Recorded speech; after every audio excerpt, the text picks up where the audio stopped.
Welcome to Man Does Tech, where I solve the problems you didn't even know you had.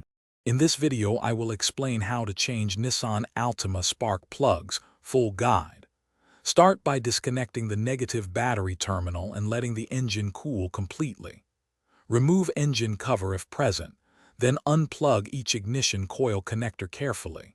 Use a ratchet and extension to loosen coils, remove coils, and keep track of mounting bolts and seals. Clean around holes with compressed air to prevent debris from entering the cylinders before proceeding to spark plug removal.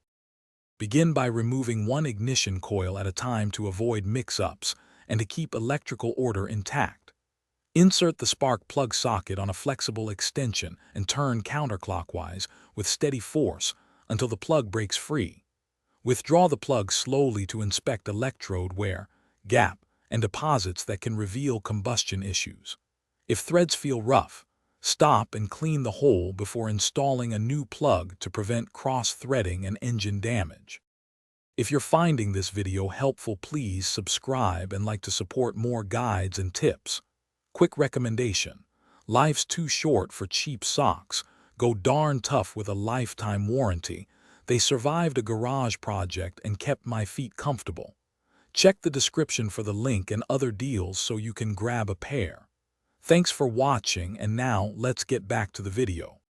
Install new plugs by hand threading each until finger tight to avoid cross-threading.